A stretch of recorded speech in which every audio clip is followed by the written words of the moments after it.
comunidades que cumplimos, necesitamos también que el hecho de la generosidad para las que no cumplen no perjudique a las que cumplimos. Feijóo encabeza la protesta de algunas comunidades contra el reparto desigual del objetivo de déficit. El presidente de la Xunta dice que generosidad sí, pero para todos, porque las autonomías que cumplen con lo mandado también deben tener contrapartidas. En esa misma línea, aunque más agresivos, se han expresado los presidentes de Madrid y Extremadura. Y enfrente Cataluña, que ya le ha arrancado un compromiso al ministro de Hacienda. Les relajará el objetivo de déficit hasta 8 décimas respecto a lo estipulado. El Consejo Fiscal del viernes se prevé más que tenso. ¿Qué tal? Muy buenas noches. Donde sí parece haber un consenso unánime es en el rechazo a la última sugerencia de Bruselas, el contrato único. El Gobierno insiste en que no se implantará en nuestro país porque además sería inconstitucional. Claro que hoy Europa ha matizado un poquito más lo que ayer parecía una exigencia. Asegura que hay margen para flexibilizar el sistema, para reducir la fragmentación entre trabajadores temporales e indefinidos. Ni para un lado ni para otro se van a hacer modificaciones en este momento. Detrás de eso que hay, ¿en qué otro país europeo existe? Es el despido sin causa y además casi gratis total. Europa que da vueltas a más asuntos, por ejemplo, eliminar las monedas de 1 y 2 céntimos de euro por deficitarias. Producirlas cuesta más de lo que realmente valen. Hasta el momento, estos pequeños trocitos de metal han provocado 1.400 millones de pérdidas. Ahora bien, ¿cuáles serían las consecuencias de aligerar el peso de nuestras carteras? ¿Se redondearían los precios al alza? Algo más que céntimos es lo que, según la jueza Pilar de Lara, se embolsaban cada mes el alcalde de Lugo y su concejal Fernández Liñares como contraprestación. Se los estaría pagando la empresa adjudicataria del contrato de la grúa. Ni tengo miedo, ni tengo nada que esconder.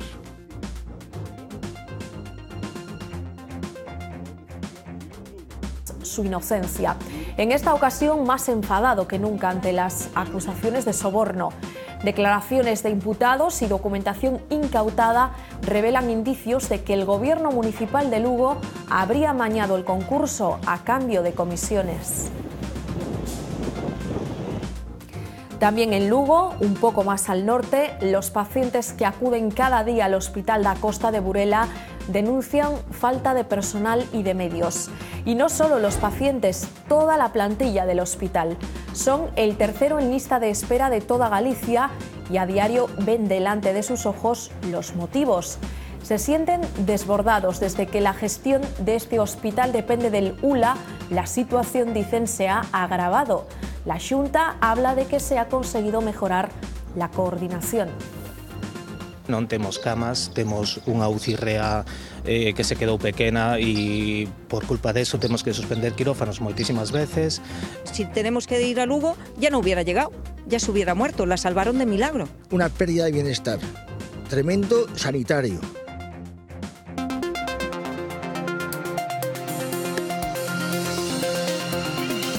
Ya valoramos en su día ese tipo de contrato en la legislación española y es un tipo de contrato que no entra dentro de lo que la doctrina constitucional dice para nuestro país. El Gobierno insiste, no se implantará el contrato único en nuestro país. El Ejecutivo asegura que la reforma laboral es la solución para crear empleo y descarta esa modalidad de contrato que no diferenciaría entre trabajadores temporales e indefinidos. La propuesta, recordamos, la hacía ayer mismo aquí en nuestro país el Comisario Europeo de Empleo, aunque hoy el Gobierno dice que se trataba más bien de una reflexión y no de una recomendación formal de Bruselas. Ni un solo aliado ha encontrado el contrato único en nuestro país, empezando por la ministra de Empleo, Fátima Báñez, que lo tilda de inconstitucional. Tampoco los empresarios están por la labor de unificar los 41 tipos de contratos distintos que hay en uno solo. Vamos a ver la propuesta, me parece muy atrevida. En una economía donde hay buena parte industrial y otra parte de servicios, hay que tener diferentes tipos de contratos. Y los sindicatos ni siquiera tienen en cuenta la propuesta del comisario de Empleo. Todo lo relacionado con la contratación laboral no es competencia de la Unión Europea. Y rechazan lo que implica este tipo de contrato. Es el despido sin causa y además casi gratis total. Pero es más, hasta el propio promotor de la idea se ha retractado. El comisario de Empleo asegura que no es una propuesta de Bruselas, sino una reflexión personal. Considera que el contrato único permitiría combatir el alto desempleo, sobre todo juvenil, y también permitiría acabar con la dualidad, temporales indefinidos, del mercado laboral español. Las monedas de 1 y 2 céntimos podrían tener las horas contadas. La Comisión Europea ha abierto la puerta a su desaparición tras considerar que el coste de producirlas supera a su valor real en el mercado. Según el Ejecutivo Comunitario, desde 2002 Europa podría haber perdido hasta 1.400 millones de euros en la fabricación de calderilla. Las monedas más pequeñas suponen una alta tasa de pérdida porque su escaso valor hace que sean muchas las personas que las dejan en casa en vez de pagar con ellas. Lo importante de todo esto es que la propuesta de salir adelante podría llevar a un redondeo al alza en los precios. Que está bien, porque es demasiada calderilla. 2 céntimos tengo, mire. 2 céntimos. Yo me parece bien, porque a veces es que las estás buscando por el monedero y se pierden por todas las esquinas, son tan chiquititas. Yo creo que es correcto, porque hay mucha gente que le llama a eso chatarra. No, es que no tengo ninguna. 1 céntimo. Solo 1 céntimo. Un solo céntimo. Procurar darlas, pero para mí es un estorbo esas monedas. Sí, las tengo, intento sacarlas de encima. Yo las meto en la hucha de mi hijo y está la hucha a tope. La hucha va al banco, entonces sí es una manera de ahorrar. Flexibilizar o no el objetivo de déficit para algunas comunidades es el dilema que ha abierto la batalla entre los varones del PP. Ayer el líder del partido y presidente del Gobierno, Mariano Rajoy, dejaba clara su postura, objetivos diferenciados para cada autonomía y pedía generosidad y altura de miras. De poco ha servido el mensaje de Rajoy. Las comunidades gobernadas por el PP siguen divididas. Por un lado, quienes ya cumplieron el año pasado con el objetivo de déficit se niegan a flexibilizarlo ahora. Asturias, Aragón, Madrid o Extremadura aseguran que no permitirán que se premie a quien incumplió y se perjudique a quien hizo los deberes. No entenderíamos que se beneficiasen a las comunidades que han incumplido y se perjudicase a las que hemos cumplido. Eso no lo vamos a aceptar. Por otro, las autonomías con más déficit insisten en que no se puede pedir lo mismo a todos porque no se parte de la misma situación. A la cabeza de ellas, Cataluña y Valencia. El esfuerzo se tiene que medir de dónde partimos.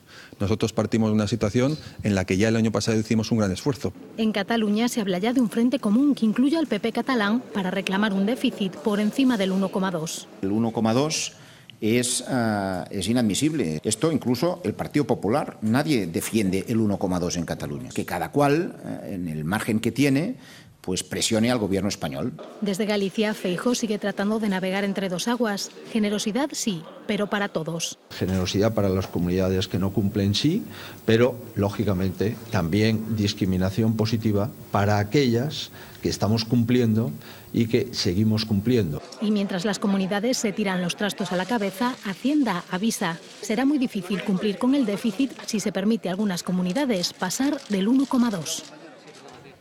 La oposición exige a la Xunta que haga una propuesta para Galicia en el Consejo de Política Fiscal.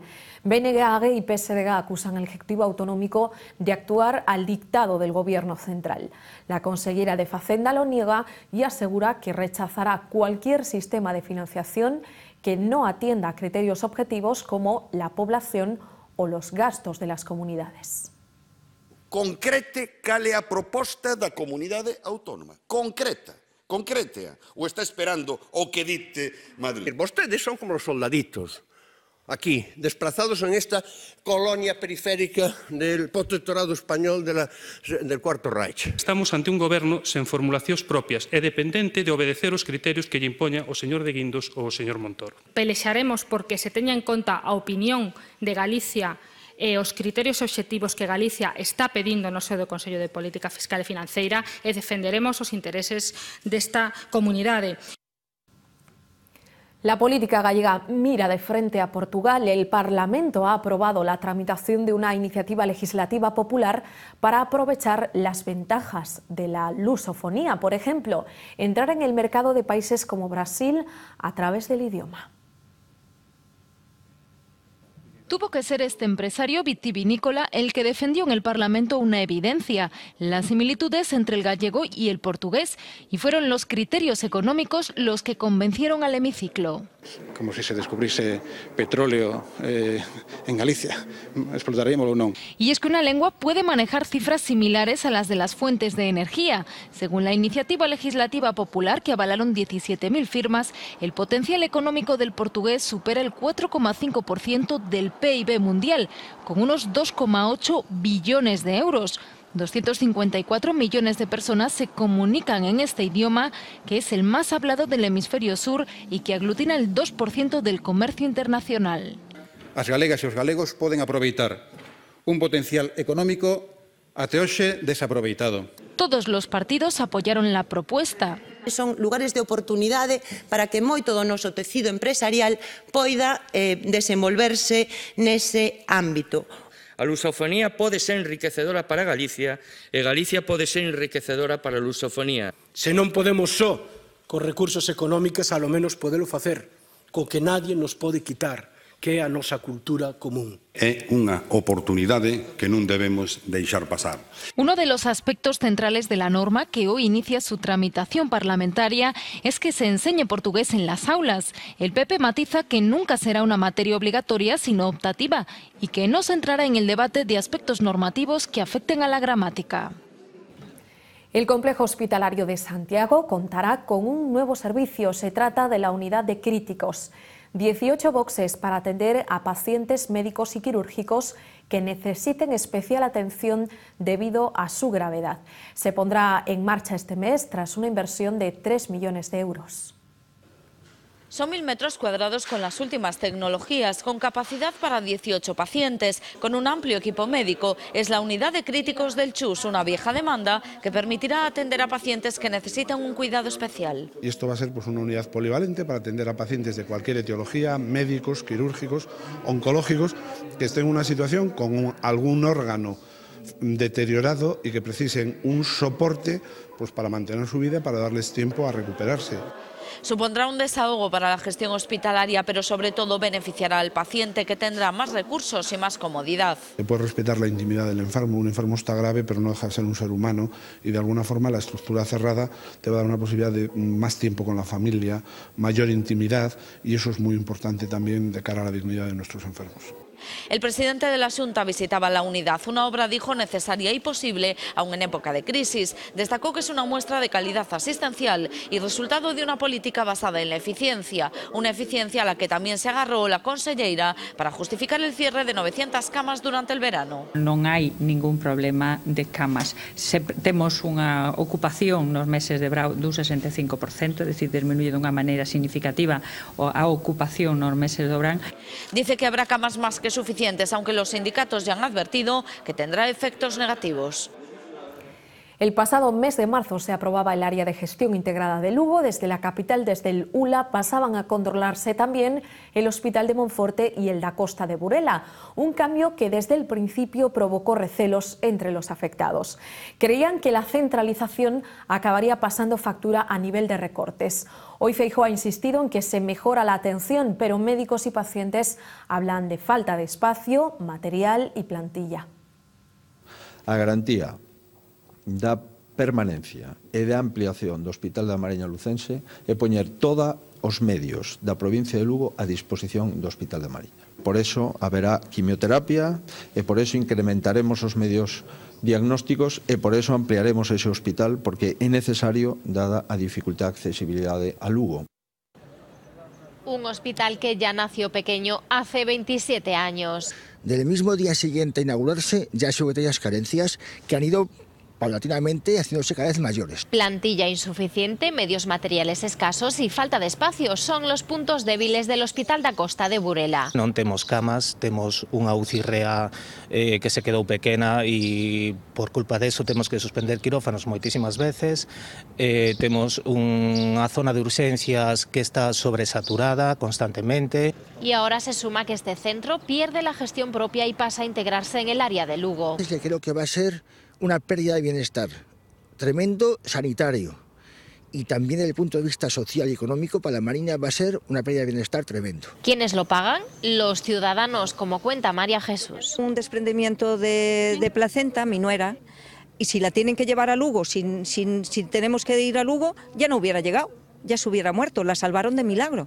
Venimos de una consulta que tardaron 6 meses en darla y en esos 6 meses de espera tuvimos que ir a una particular pagando. El que una persona vaya a operarse de cataratas a Lugo supone 6 viajes a Lugo, que se los paga el enfermo. En definitiva, un hospital que no parece estar a la altura de las necesidades asistenciales de 75.000 mariñanos y alrededor de 30.000 residentes estacionales. En Chandrexa de Queixa, después de encontrar una gran cantidad de medicamentos en un contenedor de basura, la Guardia Civil ha detenido a un farmacéutico por un delito continuado de estafa. El titular de la botica de Celeiros facturaba todos los medicamentos que tenían prescritos los pacientes, aunque estos no llegasen a retirarlos nunca.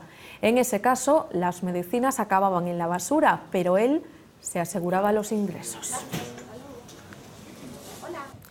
Hoy no fue la fachada de un ayuntamiento su telón de fondo. El colectivo de afectados por preferentes de Vigo trasladó su protesta al puerto. Y allí, ante un imponente transatlántico, aprovecharon para informar de su problema a los cruceristas. Los visitantes se llevaron, además de una foto de la pancarta, una octavilla. Las víctimas de este producto financiero quieren que su problema sea conocido más allá de nuestras fronteras. En Europa nos pusieron como inversores. Si hay algún inversor, que lo digan ellos quién es y que lo quiten del medio. Pero nosotros somos ahorradores. Es lo que ignoran la inmensa mayoría de la gente que viene a los cruceros. Un engaño, entonces, para dar un poco de publicidad a la gente que viene de fuera para que sepa el problema que hay aquí en España. Y sonora pitada a las puertas del concello de Tui, donde esta mañana han vuelto a intentar que el alcalde se una a su lucha. El regidor les prometió hace unos días que habría movimientos en el proceso de arbitraje, pero muchos siguen sin recuperar sus ahorros. 2 portavoces de los afectados intentaron que les recibiesen en su despacho y ante su negativa presentaron un escrito a través del registro. NCG, que hoy, por cierto, ha hecho balance del proceso de arbitraje que comenzaba a funcionar el pasado verano. Hasta ahora, dice la entidad, ha llevado a devolver a los clientes 300 millones de euros a 15.000 de ellos, a 15.000 clientes. Datos que hoy presentaba junto a los resultados económicos. Pasado ya el annus horribilis, NCG vuelve a registrar beneficios en el primer trimestre de 2013. 21,2 millones de euros, más del doble que hace 12 meses, y tras destinar 90 millones a saneamiento y provisiones. En solo un mes trabajando en el área de radar, impuso 200 multas. A raíz de esta actuación se ha puesto en marcha una denuncia promovida por la Unión de Guardias Civiles. Dicen que los agentes son obligados a engordar el número de multas de tráfico. Aseguran que si no superan la media mensual de denuncias, entonces les retiran 200 euros de la nómina. La agrupación ha anunciado además que interpondrá una querella contra la dirección por prevaricación e infidelidad en la custodia de documentos. Al parecer, muestras obtenidas en los controles de alcoholemia se guardaban en una nevera a la que todos tenían acceso y donde se guardaban bocadillos y bebidas. Mercedes Oscuro, matrícula 7142. Llega al límite que hemos metido nosotros. Polígono de Oceao, Lugo, 18 camiones saboteados. También han aparecido ruedas pinchadas en el aparcamiento privado de la empresa Tablicia. La guerra de los precios del transporte continúa. El problema es que se trabaja por debajo de coste. Lo que pagan las cargadoras por el traslado de mercancías casi no cubre lo que cuesta el combustible. De lunes a viernes, los transportistas duermen muchas veces en las cabinas para evitar que se produzcan este tipo de actos, pero al llegar el fin de semana no saben dónde estacionar el camión. La mayoría de las veces ni se denuncia por miedo a represalias. De una trama a otra que se sitúa en el mismo escenario, en Lugo, y que pondría en el ojo del huracán al alcalde Orozco. La jueza que instruye la operación Pokémon considera que el regidor y el que fue su brazo derecho en la corporación municipal durante muchos años, el exconcejal Francisco Fernández Liñares, se repartieron entre ambos 2.000 euros mensuales que pagaba la empresa de la grúa desde el año 2005, justamente cuando se convirtió en la concesionaria del servicio. Muy enfadado, hoy Orozco ha negado haber recibido nunca de nadie dinero ni favores como soborno. Que es mentira que nadie, ninguna empresa, ninguna persona me sobornara nunca. Reto a quien lo dijo a que lo demuestre y anuncio que me querellaré contra quien hace afirmaciones tan gratuitas. Lo que Urdangarín declaraba a Hacienda distaba bastante de lo que luego facturaba Aizón, la sociedad que comparte con la Infanta, la empresa que utilizó para desviar el dinero público que entraba en el Instituto NOS. Así lo demuestran las últimas 10 declaraciones de la renta aportadas al sumario del caso. En 3 años, los ingresos de Urdangarín crecieron más del doble. Sus ingresos declarados en 2004 apenas llegaban a un sueldo de 2.000 euros al mes. Para ser exactos, declaró a Hacienda 36.000 euros anuales, pero la realidad era muy distinta. Su recién creado Instituto NOS comenzaba a facturar millones de euros y ese mismo año 380.000 euros fueron a parar a Aizón, sociedad que aún comparte con la Infanta Cristina. En 2005 se repite la historia, declara ingresos personales de 54.000 euros, mientras que vía Aizón suma más de 639.000. Antes de su supuesta ruptura con Diego Torres, los ingresos declarados a Hacienda sumaban 132.000 euros. Vía Aizón ingresó más de 608.000. Desde el punto de vista fiscal, todo prescrito. Los problemas para Urdangarín y posiblemente también para su mujer comienzan en 2007. Telefónica le abona 280.000 euros, pero opta por declarar los 608.000 euros que obtiene ese año por supuestos trabajos de asesoramiento vía Aizón, incurriendo, según Hacienda, en un delito fiscal que se vuelve a repetir al año siguiente. Ya en 2009 parece que se aprende la lección. Declara 571.000 euros de ingresos a Hacienda y 285.000 a través de Aizón. Y nada como irse a Estados Unidos. Telefónica, único pagador. Eso sí, casi $1,5 millones. Está claro que Urdangarín sí puede pagar las tasas judiciales, pero no muchos ciudadanos. Según el Colegio General de Abogacía de España, los pleitos contra las administraciones han caído hasta un 60% debido precisamente a eso, a las tasas. Los ciudadanos no pueden pagar esos gravámenes y eso está trayendo consigo otra consecuencia, que acudan a la vía penal porque allí no existen tasas. Duras críticas a la gestión de Gallardón que se agudizan desde Galicia. En A Coruña han nombrado al ministro de Justicia persona non grata. Le piden que dimita.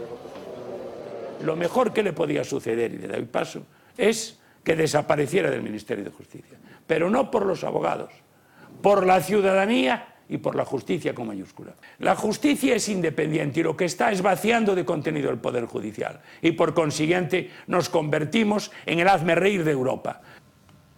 Su caso ha dado la vuelta al mundo y su nivel de fama se ha encargado de darle trascendencia. Hoy hemos sabido que la actriz Angelina Jolie se ha sometido a una doble mastectomía para reducir las posibilidades de padecer cáncer en un futuro. En una carta publicada en el diario The New York Times, la actriz expresa su deseo de que esta experiencia sirva a otras mujeres. Demasiado tarde para una de ellas, su propia madre, que falleció a los 56 años. Eliminar la mayor cantidad posible de tejido mamario para evitar que el pecho desarrolle un cáncer es la mastectomía preventiva, una operación que en España solo se le realiza a mujeres con un determinado tipo de cáncer, el que tiene causas genéticas. Mujeres que ya han padecido la enfermedad y tienen una historia familiar ya de carga importante. Es poco frecuente. En España, solamente el 5% de las mujeres que tienen cáncer de mama padecen este tipo concreto de tumor. Es a ellas a las que se les ofrece la extirpación de los pechos. La mayor parte de personas que tienen esta mutación, antes o después se acaban operando. No es lo mismo que te cuenten esto con 20 años que te lo cuenten con 70, ¿no? Depende del temor que pueda tener a un cáncer. Antes de llegar a este punto se le realiza un estudio genético a la mujer que determina si posee los dos tipos de genes que pueden provocar el cáncer. Y si es así, se le informa de las opciones, más revisiones médicas para poder coger el tumor a tiempo o la extirpación. Y en la misma cirugía se puede colocar un implante, una prótesis mamaria. En España este tipo de intervención la cubre la Seguridad Social. El riesgo de padecer cáncer baja de hasta un 90% a menos del 10%. Se lo contábamos ayer, la FAO, la Organización de las Naciones Unidas para la Agricultura, ha dejado sobre la mesa su propuesta para paliar el hambre en el mundo. Una alimentación a base de insectos. Una posibilidad descabellada para los más prejuiciosos, pero no tanto para médicos y nutricionistas que avalan a grillos, saltamontes y gusanos como complemento de nuestra dieta. Acostumbrados a verlos en vitrinas o en el campo, pocos saben que los insectos quedarían igual de bien en un plato de nuestra mesa. La verdad que es un producto bastante atractivo, que tiene un buen contenido en proteínas, un buen contenido en minerales, un buen contenido en vitaminas. Tiene un alto aporte en fibra y la grasa que tiene, que es poca, es una grasa saludable. Nutritivos y ricos en proteína, por eso la FAO recomienda que investiguemos en su consumo, tanto para humanos como para su uso en piensos. Una imagen habitual en otros países, impensable en España, por cuestiones culturales. Yo creo que otro problema con los insectos no hay, más bien el posible asco que nos puedan dar a nosotros. En otros sitios pues los consideran delicatessen. Aseguran que podría ser un complemento de la dieta y además su producción sería más que barata. Cuestión de la forma del hábitat, ¿no? Poniéndole su hábitat y sus plantas nutricias, se cría todo lo que se quiera. Solo quedaría quitarse el velo de los prejuicios. Sí, a ver. Complicado por ahora ver un manjar nutritivo en una imagen que a la mayoría lo que le causa reparo. El imitador de David Bowie, el astronauta Chris Hadfield, ya está en casa. Bueno, no ha pisado aún su Canadá natal, pero al menos puede decir que ha llegado a la Tierra.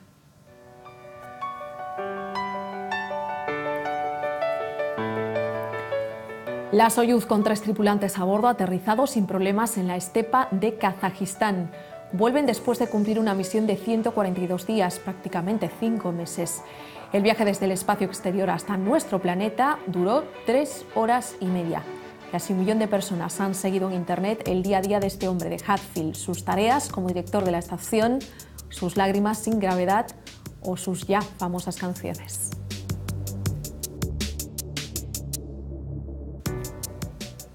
Como millones de personas siguieron también la carrera de la voz. Hoy se cumplen 15 años de la muerte de Frank Sinatra.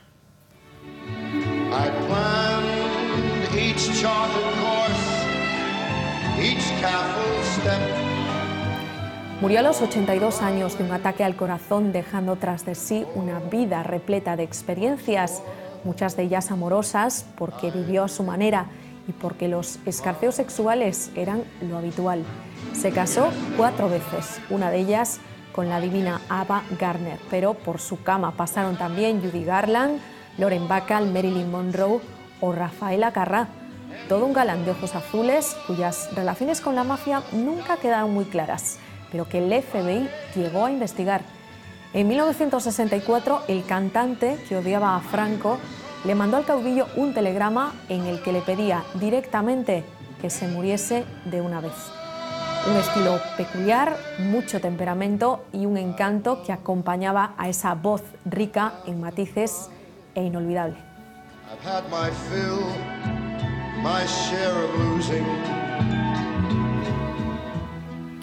Nosotros nos vamos ya, se quedan con Xavier Fonseca y una nueva historia del tiempo. Hasta mañana.